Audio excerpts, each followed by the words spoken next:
Hello, आप सभी का स्वागत है मेरे इस यूट्यूब चैनल एस्पिरेंट एकेडमी पे। आज हम मूल अधिकार का बहुत ही महत्वपूर्ण टॉपिक चर्चा करने वाले हैं, स्वतंत्रता का अधिकार। तो हम मूल अधिकार के बारे में थोड़ी सी जानकारी ले लेते हैं कि मूल अधिकार क्या है, किस भाग में रखा गया है। हालांकि इसके पिछले पार्ट में हमने ये सब बताया था, लेकिन इसको एक बार फिर से रिवाइज कर लेते हैं। तो मूल अधिकार जो हमारा दिया गया है भाग 3 में दिया गया है। किस भाग में दिया गया है? भाग 3 में।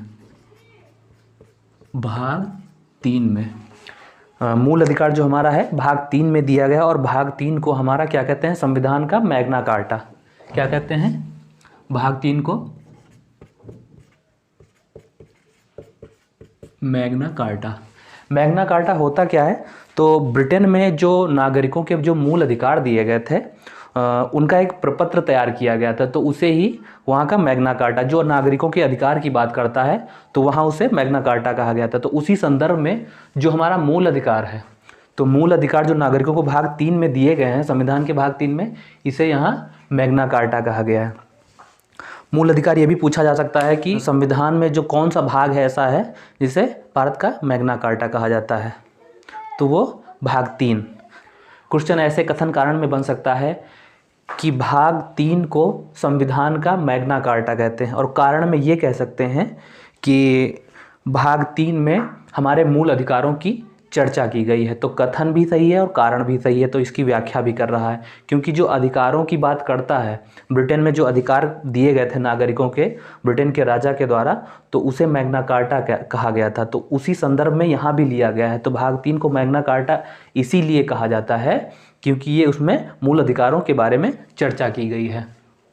तो मूल अधिकार का पिछले पार्ट में हमने पढ़ा था समानता का अधिकार, जो 14 से लेके 18 तक का है। तो उसमें 5 आर्टिकल आते थे, 14, 15, 16, 17 और 18। आज हम स्वतंत्रता के अधिकार की चर्चा करेंगे। इसमें 4 आर्टिकल आते हैं, 19, 20, 21, 22। तो आज हम पहला आर्टिकल देखते हैं, आर्टिकल 19। तो अभिव्यक्ति की आज़ादी। आर्टिकल 19 में जो अभिव्यक्ति की आज़ादी दे रखी है उसमें बोलने की, मौन रहने की, झंडा फहराने की, विरोध प्रकट करने की, मीडिया और सूचना का अधिकार। ये जो झंडा फहराने की जो हमारी स्वतंत्रता है कि हम अपने घर पे, अपनी फैक्ट्री पे कहीं भी झंडा फहरा सकते हैं, ये एक Naveen Jindal versus union of India का एक केस आया था। तो ये एक उद्योगपति रहे थे नवीन जिंदल, उनकी फैक्ट्री पे तिरंगा लगा हुआ था। उन पे केस कर दिया गया था कि कोई भी प्राइवेट व्यक्ति अपनी प्राइवेट फैक्ट्री पे झंडा नहीं फहरा सकता। तो वहाँ पे सुप्रीम कोर्ट का ये निर्णय आया था कि झंडा फहराने की अभिव्यक्ति की आज़ादी के अंतर्गत आता है। तो यहाँ पे इस पे कोई केस नहीं बना था। ये सूचना का अधिकार, आप लोग सोच रहे होंगे कि इसमें कहाँ से आ गया। मान लीजिए किसी सरकार की आलोचना करना है, तो आलोचना किस आधार पे करेंगे, इसकी सूचना तो होनी चाहिए हमें। तो जो अभिव्यक्ति की आज़ादी होगी, हम बोलेंगे, विरोध करेंगे, तो उसके आधार पे हमें उसकी जानकारी होनी चाहिए। तो सूचना जब होगी तभी हम विरोध दर्ज कर पाएंगे, अन्य चीज़ें कर पाएंगे। तो दूसरा क्या है हमारा आर्टिकल 19 का 2, ये है शांतिपूर्ण सम्मेलन करने का अधिकार। ये सार्वजनिक जगहों पे और बिना हथियारों के सम्मेलन करने की आज़ादी देता है। इसमें सम्मेलन कर सकते हैं लेकिन हड़ताल नहीं कर सकते हैं, ठीक है। इसमें हड़ताल करने का अधिकार नहीं दिया गया है। तीसरा हमारा है संघ या सहकारी समिति बनाने का अधिकार। इसको आप ये क्रम आप लोग याद रखिएगा। है आर्टिकल 19 का सब क्लॉज 4, जो आबाद संचरण, यानी कि देश के अंदर कहीं भी हम जा सकते हैं, घूम सकते हैं, टहल सकते हैं, लेकिन कुछ लोगों को छोड़कर। कौन कौन से लोग? जैसे एड्स पीड़ित व्यक्ति कोई हो गया, इसको लोग स्वास्थ्य सुरक्षा के तौर पे इसको आबाद संचरण करने से रोक लगाई जाए। वेश्याओं को नैतिक व्यवस्था बनाए रखने के लिए वेश्याओं के आबाद संचरण पे रोक लगाई जा सकती है। और किस पे रोक लगाई जा सकती है? जो पेशेवर अपराधी होते हैं इन पे रोक लगाई जा सकती है। और एक चीज़ कि हम जो जनजातीय क्षेत्र होते हैं उनकी संस्कृति बनी रहे, उनके कल्चर्स बने रहें, तो वहाँ पे हमें रोक लगाई जा सकती है। बाकी हम कहीं भी जा सकते हैं। जो आर्टिकल 19 का जो सब क्लास 4 है, जो आवाज़ संचरण की आज़ादी देता है, ये सिर्फ देश के अंदर यहाँ पे देखेंगे आर्टिकल 21 में हम विदेश जाने की स्वतंत्रता ये यहाँ पे रखते हैं, और जो देश के अंदर आवाज़ संचरण करते हैं ये देश के अंदर ही कर सकते हैं। ये बाहर जो हमारा है आर्टिकल 21 में, अगर विदेश जाना है तो वो आर्टिकल 21 में रखा जाता है। कहीं भी निवास करने का अधिकार, कहीं भी आप निवास कर सकते हैं, लेकिन जनजातीय क्षेत्र को छोड़ करके, क्योंकि उनकी शिक्षा, उनकी संस्कृति और उनके कल्चर्स बने रहें। कोई भी व्यवसाय करने की आज़ादी, कोई भी व्यवसाय या वृत्ति, कोई भी व्यवसाय कर सकते हैं बशर्ते नैतिक व्यवस्था बनी रहे, कोई अनैतिक कृत्य शामिल ना हो, महिलाओं और बच्चों का दुरुपयोग इसमें ना होने पाए। और जैसे कुछ विस्फोटक पदार्थ, कुछ नशीली दवाएं जो इसमें व्यवसाय में आती हैं, उनको लाइसेंस के आधार पर ही मतलब आप कर सकते हैं। तो कुछ चीज़ें जो इसमें आती हैं जो बैन हैं, जैसे कि मैंने आपको बताया कि महिलाओं और बच्चों का जो है दुरुपयोग ना होने पाए। तो आर्टिकल 19 जो है उसमें सबसे पहले हमारा अभिव्यक्ति की आज़ादी है। अभिव्यक्ति की आज़ादी में बोलने, मौन रहने, झंडा फहराने, विरोध प्रकट करने, मीडिया और सूचना। इसमें एक चीज़ सूचना का अधिकार, ये बहुत इम्पोर्टेंट है। ये किस केस में आया था? ये सूचना का अधिकार जो हमारा एसपी गुप्ता बनाम भारत संघ, ये सूचना का अधिकार जो है एसपी गुप्ता बनाम भारत संघ मामले में ये आया था। इसमें एक और अधिकार था, इसमें 7 अधिकार दिए गए थे, तो 6 तो हमारे अभी भी हैं, लेकिन जो 7वां अधिकार था संपत्ति का अधिकार, इसको 44वें संविधान संशोधन के माध्यम से 1978 में इसको हटा दिया गया था। तो और इसको रखा कहाँ गया है? ये संविधान के भाग 12 में आर्टिकल 300A में इसको रखा गया है, संपत्ति का अधिकार। मान लीजिए संपत्ति का अधिकार अगर हमारे मूल अधिकार में बना रहता, तो मान लीजिए कोई रेल की पटरी निकालनी है, रेल की अगर पटरी निकालनी है तो क्या कोई संपत्ति अपनी नहीं छोड़ रहा है तो क्या साइड से नहीं जाएगी, वो उसकी संपत्ति ले ली जाएगी, उसको मुआवजा दिया जाएगा, और वहाँ पे सरकारी कार्यों के लिए ज़मीन ली जा सकती है। तो संपत्ति का अधिकार का क्या बना दिया गया है? इसको एक विधिक अधिकार बना दिया गया है। तो मूल अधिकार से हटाकर इसको अनुच्छेद 300A में रखा गया है। तो 19 जो हमारा आर्टिकल है ये एब्सोल्यूट नहीं है, यानी कि ये अत्यांतिक नहीं है। इन पे प्रतिबंध लगाए जा सकते हैं। किन किन आधारों पे प्रतिबंध लगाए जा सकते हैं? ये आर्टिकल 19 जो हमारा है ये, हाँ, ये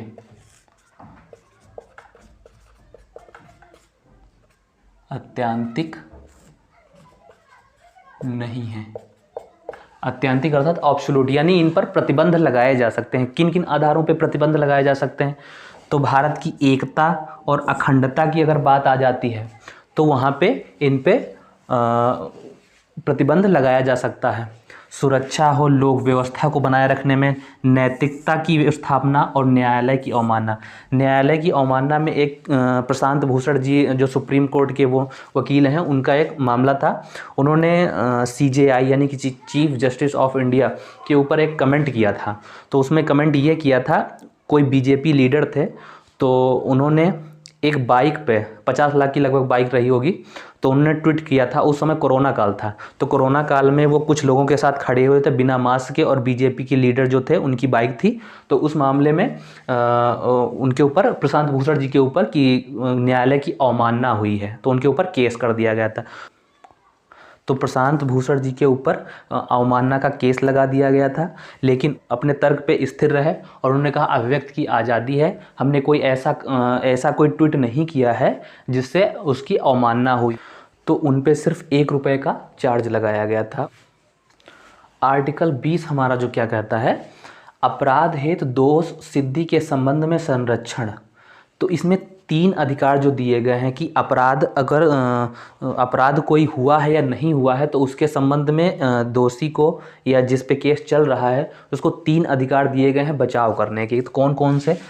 पहला है भूतलक्षी दंडिक विधियों से संरक्षण, यानी कि कोई भी अपराध या कोई भी कार्य जिस समय किया गया है उस समय अगर कानून उसको अपराध घोषित करता है तो ही सज़ा दी जा सकती है, अन्यथा उसको सज़ा नहीं दी जा सकती है। और सज़ा में जितना दंड दिया गया है उतना ही दंड दिया जाएगा, उससे ज़्यादा भी नहीं दिया जा सकता है। और इसका पूर्व की तिथि से लागू नहीं, इसका मतलब ये होता है जैसे कोई 2018 में किसी ने अपराध किया है तो उसको 2018 के हिसाब से दंड दिया जाएगा, चाहे कोर्ट का फैसला 2021 में क्यों ना आए और कानून क्यों ना बदल जाए, सज़ा का प्रावधान चाहे जितना कड़ा कर दिया जाए, लेकिन उसको सज़ा 2018 के हिसाब से दिया जाएगा। ठीक है, एक अपराध के लिए एक सज़ा। इसमें बहुत इम्पोर्टेंट राजीव गांधी का जो मर्डर हुआ था 1991, लगभग 1991 की बात है, तो उसमें ये हुआ था कि जो अपराधी थे उन पे ट्रायल कोर्ट में फांसी की सज़ा सुनाई गई थी। जो फांसी की सज़ा सुनाई गई उसके विरुद्ध वो मद्रास हाई कोर्ट में गए, तो मद्रास हाई कोर्ट ने उनकी फांसी की सज़ा को बरकरार रखा और 1998 की बात है जब मद्रास हाई कोर्ट ने फांसी की सज़ा को बरकरार रखा। उसके खिलाफ ये सुप्रीम कोर्ट गए, सुप्रीम कोर्ट ने भी फांसी की सज़ा को बरकरार रखा। तो आर्टिकल 72 के तहत जो दया याचिका राष्ट्रपति के पास भेजी जाती, तो इन्होंने जो उनके अपराधी थे तो उन्होंने राष्ट्रपति के पास दया याचिका भेजी और दया याचिका में राष्ट्रपति ने भी उनकी फांसी की सज़ा को बरकरार रखा। लेकिन राष्ट्रपति ने फांसी की सज़ा को बरकरार रखते हुए इतना समय लिया कि 7 साल उन्हें लग गए कि फांसी की सज़ा दी जाए या न दी जाए। तो राष्ट्रपति ने भी फांसी की सज़ा को बरकरार रखा। उसके खिलाफ ये मद्रास हाई कोर्ट में पुनः गए, तो मद्रास हाई कोर्ट में जब पुनः गए तो वहाँ उन्हें माफ़ कर दिया गया। माफ़ किस लिए किया गया? यहाँ पे लिखा है एक अपराध के लिए एक सज़ा। लगभग उन्हें 20 साल से ऊपर हो गए थे जेल में रहते रहते और केस चल रहा था फांसी दिया जाए कि ना दिया जाए। तो 20 साल हो गए थे जेल में रहते हुए, एक सज़ा तो ये हो ही चुकी थी, दूसरी सज़ा उन्हें फांसी देने की बात चल रही थी। वो मेंटली टॉर्चर हो रहे थे, लगभग 20 साल से मेंटली टॉर्चर हो रहे थे कि उन्हें फांसी मिलेगी हैं। इस वजह से दूसरी सज़ा हो गई, तीसरी सज़ा अगर उन्हें फांसी भी दी जाती तो ये हमारा आर्टिकल जो है उल्लंघन हो जाता। तो इस आर्टिकल के तहत, आर्टिकल 20 सब क्लॉज 2 के तहत उन्हें उस सज़ा के बाद उन्हें फांसी की सज़ा से माफ़ कर दिया गया था। तो ये बहुत इंपॉर्टेंट मामला था। और खुद के विरुद्ध गवाही नहीं। पुलिस किसी ने अगर कोई अपराध किया है या नहीं किया है उसको टॉर्चर नहीं कर सकती है कि अपने विरुद्ध गवाही दे। आर्टिकल 21 जो हमारा है बहुत इम्पॉर्टेंट, प्राण और दैहिक स्वतंत्रता की बात करता है। इसमें बहुत सारे वाद आते रहते हैं और ये लगातार बढ़ता ही जाता है कि कौन सी इसमें आज़ादी है कौन सी नहीं है। तो उसमें पहला है स्वच्छ पर्यावरण का अधिकार, अच्छे स्वास्थ्य का अधिकार, एकांत का अधिकार, निजता का अधिकार, विदेश यात्रा, सोने का अधिकार और शिक्षा का अधिकार। स्वच्छ पर्यावरण का जो अधिकार है MC मेहता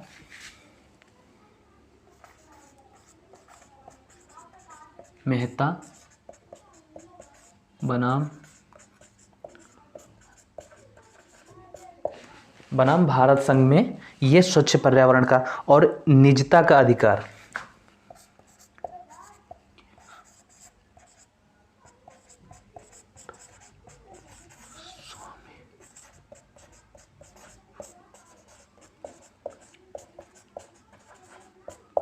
KS पुट्टास्वामी बनाम भारत संघ में निजता का अधिकार। ये किसी एग्जाम में पूछा भी गया है कि निजता के अधिकार को किस आर्टिकल में रखा गया है और किस वाद में इसको लाया गया था। अगला हमारा आर्टिकल है आर्टिकल 21A। इसमें राज्य 6 से 14 वर्ष तक के बच्चों को निःशुल्क और अनिवार्य शिक्षा उपलब्ध कराएगा। ये 86वें संविधान संशोधन 1978 द्वारा लाया गया था कि राज्य 6 से 14 वर्षों को निःशुल्क और अनिवार्य शिक्षा उपलब्ध कराएगा। इसमें व्यावसायिक शिक्षा नहीं है, सिर्फ प्रारंभिक शिक्षा की बात करता है। और आर्टिकल हमारा 22 जो है कुछ दशाओं में गिरफ्तारी एवं निरोध से संरक्षण। आर्टिकल 20 और 22 में कन्फ्यूजन हो जाता है कि क्या आर्टिकल 20 में क्या है, आर्टिकल 22 में क्या है। तो सबसे पहले आप लोग याद रखिएगा कि आर्टिकल 20 अपराध हेतु दोष सिद्धि के संबंध में संरक्षण और कुछ दशाओं में गिरफ्तारी एवं निरोध। तो पहले हम अपराध करेंगे तभी तो गिरफ्तारी की बात चलेगी। तो इस तरह से आप सीरियल से याद रखना, पहले अपराध की बात आती है और फिर उसके बाद गिरफ्तारी की बात आती है। तो कुछ दशाओं में गिरफ्तारी एवं निरोध से संरक्षण, इसमें दो चीज़ें आती हैं, गिरफ्तारी और निरोध से संरक्षण, दंडात्मक निरोध और निवारक निरोध। तो दंडात्मक निरोध क्या है और निवारक निरोध क्या है, आइए हम इसके बारे में जानते हैं। तो दंडात्मक निरोध जो हमारा है, तो दंडात्मक निरोध हमारा वह है जिस किसी व्यक्ति पर अपराध साबित हो चुका है या संदेह है कि वो अपराध कर सकता है। निवारक निरोध जिस व्यक्ति के संबंध में यह संभावना होती है कि यह कानून व्यवस्था को क्षति पहुंचा सकता है, इस वजह से उसको गिरफ्तार किया जा सकता है। तो इनमें 3 तरह से संरक्षण की बात की गई है। कौन कौन से? गिरफ्तारी का कारण, अगर किसी व्यक्ति को गिरफ्तार किया जाता है तो उसको ये बताना होगा कि किस बेसिस पे उसको गिरफ्तार किया जा रहा है। दूसरा अधिकार क्या है? विधि व्यवसायी से परामर्श, जो विधि व्यवसायी अर्थात जो वकील होते हैं उनसे परामर्श लेने का अधिकार होता है। और तीसरा जो हमारा है, मजिस्ट्रेट के सामने 24 घंटे में पेश होने का अधिकार, यानी कि जब उसको गिरफ्तार किया गया है तो मजिस्ट्रेट के सामने 24 घंटे में उसे पूरा अधिकार है कि वो पेश हो और अपना पक्ष रख पाए। तो ये बहुत इंपॉर्टेंट आर्टिकल जो वाद कुछ हैं ये आप लोग याद रखिएगा। ये भी याद रखिएगा कि इन पर प्रतिबंध लगाया जा सकता है। एक चीज़ आप लोग याद रखिएगा कि अनुच्छेद 19 जो है, जब आर्टिकल 352 के तहत आपातकाल लगाया जाता है तो ये स्वतः निलंबित हो जाता है। और आर्टिकल 22 जो हमारा 44वें संविधान संशोधन के द्वारा ये प्रावधान किया गया था कि ये आपात की स्थिति में भी निलंबित नहीं किया जा सकता।